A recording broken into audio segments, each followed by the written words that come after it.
রাজা ছিলেন, নারী দর্শন গোহত্যা উনি কিছুই বাদ দিতেন না। তখন আস্তে আস্তে রাজা সুখদেবের কুষ্ঠব্যাধি হয়েছিল, যে কুষ্ঠব্যাধি সারা রাজ্যে ডাক্তার বৈদ্য কবিরাজ এসে তাকে ভালো করতে পারেন। তখন সুখদেবের গুরুদেব ছিলেন বশিষ্ঠ মুনি। বশিষ্ঠ মুনি এসে উনি সুখদেবকে উপদেশ দিলেন, তাকে সুখদেব তুমি আমার সন্তান তুল্য, কিন্তু তুমি যে অপরাধ করেছো সেই অপরাধের কোনো ক্ষমা নেই, তাই তার জন্য তোমার এই কুষ্ঠব্যাধি হয়েছে, পুজ রক্ত ধরছে, গায়ে পোকা হয়ে যাচ্ছে। তুমি এই পাপ থেকে মুক্তির জন্য আমি তোমাকে উপদেশ দিচ্ছি, তোমার বাড়ির গেটের কাছে যে তুলসী বৃক্ষ রয়েছে সেই তুলসী বৃক্ষর গোড়ায় গোময় দিয়ে পরিষ্কার করে ধুয়ে সেখানে তোমাকে শুয়ে দিলে উনি যদি ভালো করে করতে পারেন। ওই পাহাড় হঠাৎ তাদের আসন টলমল করছে। তখন হরপার্বতী তার শিব দুর্গাকে বলছে, দেখো সত্যি আজ আমাদের আসন টলমল করছে কেন, তাহলে কোথায় কি অপরাধ হচ্ছে? তখন ভগবান গোপাল দেবাদিদেব মহাদেব এই কথা বলার পরে সতী মহাসতী দুর্গা বললেন যে দেখো এটা কোন দেব সভার মধ্যে হয়েছে, তখন বলছে তুমি যাও সেই দেব সভায় কি তাদের অপরাধ হয়েছে সেটা তুমি দর্শন করো। তখন দেবী দুর্গা চার হাতে দু হাতে যোগমায়া ধারণ করে উনি এলেন, এসে বৃন্দাবনে পৌঁছে দেখলেন যে বৃন্দাবনে গোপীরা কাটছে আর গেটের কাছে দাঁড়িয়ে আছে, না ঘিরে রেখেছে। তখন কৃষ্ণ কে যোগমায়া সবাইকে সরিয়ে গিয়ে কৃষ্ণর কাছে নিয়ে বলছে, দেখো কৃষ্ণ তোমার এই গোপীরা তারা তাদের স্বামী ঘর বাড়ি ছেড়ে এসে তোমার কাছে রয়েছে, তুমি যদি বৃন্দাবন ছেড়ে চলে যাও এটা যাবে কোথায়? তখন কৃষ্ণ যোগমায়াকে বলেছিল যে আমি আমার জন্ম থেকে কাউকে মা বলি না, তাই আজ আমি তোমার মাতৃরূপে গ্রহণ করে মা বলে ডাকছি। যোগমায়া তখন কৃষ্ণকে বললো, দেখ কৃষ্ণ তুমি তাহলে আমার পুত্র হলে আমি তোমার মা, তাহলে আমার কথা তোমাকে শুনতে হবে, আমি এই গাছ তোমার ঘিরে থাকি যোগমায়া রূপে, আর তুমি কবে ফিরে আসবো আমায় কথা দিতে হবে। তখন কৃষ্ণ যোগমায়াকে বলেছিল, আজ থেকে আমি ঠিক 30 দিন যেদিন হবে সেই দিন আমি এই মধ্যাহ্ন টাইমে যাচ্ছি, মধ্যাহ্ন টাইমে ফিরে আসবো।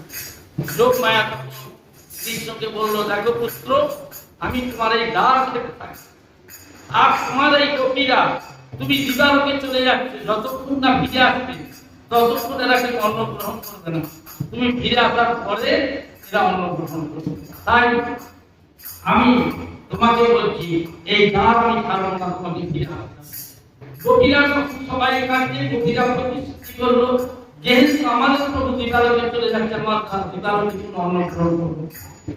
সূর্য ডোবার পরে আমরা ভবিষ্যান্ন করে নিজে আমাদের বাস করে খেয়ে থাকবো এবং এই স্থানেই আমরা থাকবো, এই স্থান পরিত্যাগ করবো না, আমাদের পুনঃ ফিরে আসতে। তাই ভগবান শ্রীকৃষ্ণ গোপীদেরকে এবং যোগমায়াকে কথাই বলে গেল, কথা সৃষ্টি ফিরে আসে।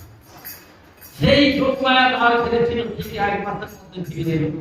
তাই আমাদের এই যে দেহটার মধ্যে এই যে থাকা শরীর, এর মধ্যে যে আত্মা রয়েছে, সেই আত্মাই ঘরে বসে আছে, আর এই ঘর যখন ত্যাগ করে আমরা বলি সে মারা যায় না, তার দেহ সেই অর্থাৎ এই ঘর পরিত্যাগ করে আবার অন্য ঘরে স্থাপন করে।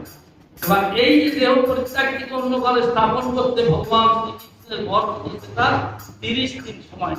তাই আমাদের ঘরে কেউ যদি বাবা মা মারা যায়, দেহ ত্যাগ করে, আমরা সেই 30 দিন কি করি না সন্ন্যাস ধর্ম গ্রহণ করি। সেই সন্ন্যাস ধর্ম কি না আমরা বলছি বাবা মা মারা গেছে, উত্তরী সন্ন্যাসী উত্তরী নিচ্ছি, এখন যেন সন্ন্যাস ধর্ম গ্রহণ করে গলায় চলতে হয় না, সেই কাপড় ছেড়ে উত্তরী করে সাদা বস্ত্র অর্থাৎ সন্ন্যাস ধর্ম গ্রহণ করে থাকি। তাই ভগবান শ্রীকৃষ্ণের এই উপদেশ সেই 16 মাত্রা যে নাম শুনলে 100 কোটি জনিত পাপক হয়, এই নাম পড়লে গেলে এবং যেখানে এই নাম হয় ভগবান কৃষ্ণ যোগমায়াকে বলেছিল, তুমি যখন চোখ বন্ধ করে থাকবে যেখানে আমার নাম উচ্চারণ হবে আমি সেইখানে আগে গিয়ে বসে সেই নাম স্মরণ করুন। এই 16 মাত্রায় যে হরে কৃষ্ণ নাম হচ্ছে, এই নামের কাছে কিন্তু ভগবান লিখে এসেছেন, আর ভগবানের সম্পর্কে তার চৈতন্য মহাপ্রভু তার রূপ যিনি নিমাই ছিলেন, সেই চৈতন্য মহাপ্রভু তার পার্শ্বদের নিয়ে সেখানে বসে আছেন। অতএব যখন ভগবানের আসরে যেতে হয় সেই আসরটা কে রয়েছে না ভগবান অর্থাৎ আগে ভূমিতে প্রণাম করে তবে সেই হরিবাসনের কাছে এসে শ্রবণ করতে হয়। অতএব খবরই সর্বশ্রেষ্ঠ। তাই গীতার একটা শাস্ত্রের শ্লোকে পড়ে গেছে সর্ব ধর্মানুপরিত্যাগ মানিকম শরণম ভজ তং সর্বপাপে মোক্ষামি বাস। ভগবান কৃষ্ণ বলছেন তুমি যে ভাবে জন্মগ্রহণ করো যে কর্মই করো কর্মের মধ্যে দিয়ে তুমি আমাকে স্মরণ করো আমি তোমাকে মুক্তি করে দেব। আর সেই মুক্তি বাসর শ্লোক আমাদের শ্লোক আরম্ভ হয়েছে। আপনারা